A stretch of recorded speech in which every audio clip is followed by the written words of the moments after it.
NCERT exercise question number 1.4 के according हमें यहाँ पर कैलकुलेट करना है कार्बन डाइऑक्साइड की अमाउंट को। हमें यहाँ पर 3 कंडीशन दे रखी है जिसके ऊपर हमें ये बताना है कि इन तीनों कंडीशन के अंदर हमारे पास कितनी कार्बन डाइऑक्साइड की जो अमाउंट है वो प्रोड्यूस होती है। पहले कंडीशन के अकॉर्डिंग हमें गिवन है कि 1 मोल कार्बन को अगर हम बर्न करते हैं एयर के अंदर तो उससे हमारे पास कितने अमाउंट में कार्बन डाइऑक्साइड का प्रोडक्शन होगा। सेकंड जो पॉइंट है उसके अकॉर्डिंग हमें कहा गया है कि अगर हम 1 मोल कार्बन को बर्न करते हैं 16 ग्राम डाइऑक्सीजन के साथ में तो उससे हमारे पास कितनी अमाउंट में कार्बन डाइऑक्साइड का प्रोडक्शन होगा। और जो थर्ड पॉइंट है उसके अकॉर्डिंग हमें बोला गया है कि अगर हमारे पास 2 मोल कार्बन है और उसे हम बर्न करें 16 ग्राम डाइऑक्सीजन के साथ में तो उससे हमारे पास कितने अमाउंट में कार्बन डाइऑक्साइड का फॉर्मेशन होगा। तो इन तीनों कंडीशन के अकॉर्डिंग हमें अमाउंट बतानी है कार्बन डाइऑक्साइड की। तो इसके लिए हम क्या करेंगे, सबसे पहले हम यहाँ पर लिखेंगे इक्वेशन। इन सभी कंडीशन को देखकर आपको एक बात पता लग रही है कि यहाँ पर जो कार्बन है इसे बर्न किया जा रहा है ऑक्सीजन की प्रेजेंस में, यानी कि डाइऑक्सीजन की प्रेजेंस में, और ये बना रहे हैं CO2। और हमें CO2 की अमाउंट बतानी है कि कितने अमाउंट में ये जो CO2 है ये प्रोड्यूस हो रही है। तो ये हमारी इक्वेशन हो जाती है इस पर्टिकुलर क्वेश्चन के लिए। अब इस इक्वेशन को देखकर आपको पता लग रहा है कि यहाँ पर जो 1 मोल कार्बन है वो रिएक्ट कर रहा है 1 मोल डाइऑक्सीजन के साथ में और फॉर्मेशन करता है 1 मोल कार्बन डाइऑक्साइड का। यहाँ पर हमारा मोल कंसेप्ट काम आएगा जिसके अकॉर्डिंग यहाँ पर जो स्टोइकियोमेट्रिक कोएफिशिएंट है वो रिप्रेजेंट कर रहे हैं नंबर ऑफ मोल को। तो यहाँ पर आपको देखने को मिल रहा है 1 मोल कार्बन रिएक्ट कर रहा है 1 मोल ऑक्सीजन के साथ में और ये फॉर्मेशन करता है 1 मोल कार्बन डाइऑक्साइड। और अगर हम इस मोल कंसेप्ट को लेकर जाए मास के कंटेक्स्ट में तो यहाँ पर 16 ग्राम कार्बन रिएक्ट करता है 32 ग्राम डाइऑक्सीजन के साथ में और फॉर्मेशन करता है 44 ग्राम CO2 की। तो हमारे पास इतना डेटा आ जाता है इस पर्टिकुलर क्वेश्चन को लेकर। अब हम बात करते हैं हमारे फर्स्ट पॉइंट की। फर्स्ट पॉइंट के अकॉर्डिंग हमें बोला गया है कि अगर हम 1 मोल कार्बन को बर्न करते हैं एयर के अंदर तो उससे हमारे पास कितने अमाउंट में कार्बन डाइऑक्साइड का फॉर्मेशन होगा। आप इस इक्वेशन को देखिए, आपको इस इक्वेशन को देखकर पता लगेगा कि जो 1 मोल कार्बन है उसके बर्न होने पर हमारे पास 44 ग्राम CO2 का प्रोडक्शन होता है।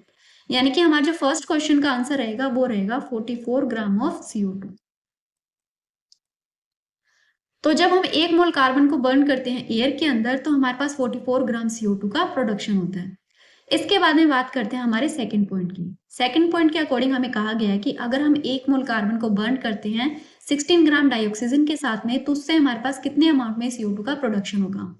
यहाँ पर फिर से हम ये इक्वेशन देखेंगे जिसके अंदर 1 मोल कार्बन रिएक्ट करता है 1 मोल ऑक्सीजन के साथ में, या फिर आप इसे ऐसे भी देख सकते हो कि 1 मोल कार्बन 32 ग्राम ऑक्सीजन के साथ में रिएक्ट कर रहा है और फॉर्मेशन करता है 44 ग्राम CO2 का। लेकिन हमारे सेकंड पॉइंट के अकॉर्डिंग बोला गया है कि 1 मोल कार्बन रिएक्ट करेगा 16 ग्राम डाइऑक्सीजन के साथ में। तो यहाँ पर आप देखोगे कि जो ऑक्सीजन की अमाउंट है वो हाफ हो रही है। पहले 32 ग्राम थी और अब 16 ग्राम है। लेकिन अगर हमें 1 मोल कार्बन के साथ में ऑक्सीजन की रिएक्शन करवानी है ताकि वो कंप्लीटली रिएक्ट कर सके तो उसके लिए हमें तो चाहिए होंगे 32 ग्राम ऑक्सीजन, लेकिन हमारे पास है 16 ग्राम ऑक्सीजन। इसका मतलब है अब ये जो डाइऑक्सीजन है ये एक्ट करेगी एज अ लिमिटिंग रिएजेंट। अगर इस रिएक्शन के अंदर जो डाइऑक्सीजन है वो एक्ट करी है एज अ लिमिटिंग रिएजेंट, तो लिमिटिंग रिएजेंट होने का मतलब है इस पर्टिकुलर कंपाउंड की हमारे पास जो अमाउंट है रिएक्शन करने के लिए वो कम है। जितनी हमें रिक्वायर्ड अमाउंट की जरूरत होती है उससे क्वांटिटी कम है इस पर्टिकुलर कंपाउंड की, और इसकी जो अमाउंट है वो लिमिटेड है। तो यहाँ पर हमारे पास जितने अमाउंट के अंदर डाइऑक्सीजन प्रेजेंट होगी वो उतने ही अमाउंट के अंदर इस कार्बन के साथ में रिएक्शन करेगी। इसका मतलब यहाँ पर जो कार्बन डाइऑक्साइड के अमाउंट का प्रोडक्शन है वो डिपेंड करेगा इस डाइऑक्सीजन की अमाउंट पर। हमें यहाँ पर गिवन है 16 ग्राम डाइऑक्सीजन रिएक्ट करेगी 1 मोल कार्बन के साथ में, और हमने यहाँ पर देखा था कि 32 ग्राम ऑक्सीजन हमें चाहिए होगी अगर हमें 1 मोल कार्बन की कंप्लीटली रिएक्शन करवानी है तो। लेकिन हमारे पास यहाँ पर 16 ग्राम है। इसका मतलब ये जो 16 ग्राम डाइऑक्सीजन है ये रिएक्ट करेगी 0.5 मोल ऑफ कार्बन के साथ में और प्रोड्यूस करेगी 22 ग्राम CO2। तो हमारा जो सेकंड क्वेश्चन है उसका आंसर आएगा 22 ग्राम ऑफ CO2। इसके बाद में बात आती है हमारे थर्ड पॉइंट की। थर्ड पॉइंट के अकॉर्डिंग हमें बोला गया है कि अगर हमारे पास 2 मोल कार्बन है और उसे हम बर्न करते हैं 16 ग्राम डाइऑक्सीजन के साथ में तो हमारे पास कितने अमाउंट में CO2 का प्रोडक्शन होगा। अभी जो बात हमने सेकंड क्वेश्चन के लिए डिस्कस की थी सेम बात अप्लाई होती है थर्ड पॉइंट के लिए। हमारे पास 2 मोल कार्बन है और ये रिएक्ट करेंगे 16 ग्राम डाइऑक्सीजन के साथ में। इसका मतलब यहाँ पर भी जो डाइऑक्सीजन है वो एज ए लिमिटिंग रिएजेंट है। लिमिटिंग रिएजेंट होने की वजह से क्या होता है, ये जो रिएक्शन है वो डिपेंड करेगी डाइऑक्सीजन पर, और इसकी वजह से जो अमाउंट है कार्बन डाइऑक्साइड की वो भी अफेक्ट होगी।